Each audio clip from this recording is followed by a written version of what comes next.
প্রিয় দর্শক, আমাদের হাসানুর রহমান কাকা দেখতেই পাচ্ছেন আসলে ভুট্টার গাছ নিড়িয়ে দিচ্ছে, আগাছাগুলো পরিষ্কার করে এবং মাটিটা একটু নাড়িয়ে দিচ্ছে যাতে করে গাছটা পর্যাপ্ত একটু আলো বাতাস পাওয়া যায়।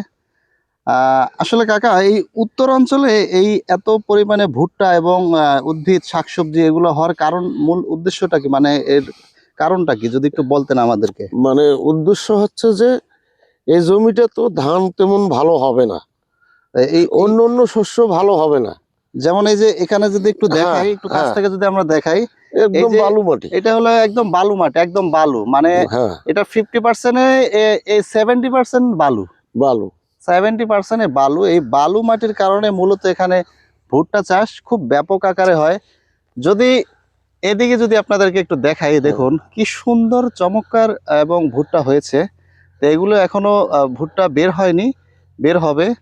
তো আসলেই একটি মনোমুগ্ধকর একটা পরিবেশ। যদি আপনারা ভুট্টা চাষ করতে চান, অবশ্যই সেখানে দেখবেন যে বালু মাটি এখানে আছে কিনা। যে বালু মাটি থাকার জন্যই মূলত আসলে এই ভুট্টাগুলো একটু বেশি হয়। বালু মাটিতে আপনার ভুট্টা এবং আলু চাষও খুব ব্যাপক আকারে হয়। হ্যাঁ, আলু, এদিকে আলু আলু, ভুট্টা। উত্তরবঙ্গে আপনারা জেনে থাকবেন যে উত্তর অঞ্চলে আলু খুব ব্যাপক আকারে হয় এবং এই ভুট্টাও। তো আপনারা সাথেই থাকবেন, আপনাদেরকে আরো দেখাবো। এখানে রয়েছে রংপুরের ঐতিহ্য বিখ্যাত, বাংলাদেশের সব থেকে তামাক উৎপাদনের সব থেকে শীর্ষে রয়েছে বাংলাদেশের ভিতরে রংপুর। তো আপনাদেরকে নেক্সট ভিডিওতে দেখাবো যে তামাক কিভাবে উৎপাদন হয় এদিকে, সেই সম্পর্কে আপনাদেরকে দেখাবো। অবশ্যই ভিডিওটি ভালো লাগলে শেয়ার করে দিবেন। আসসালামু আলাইকুম।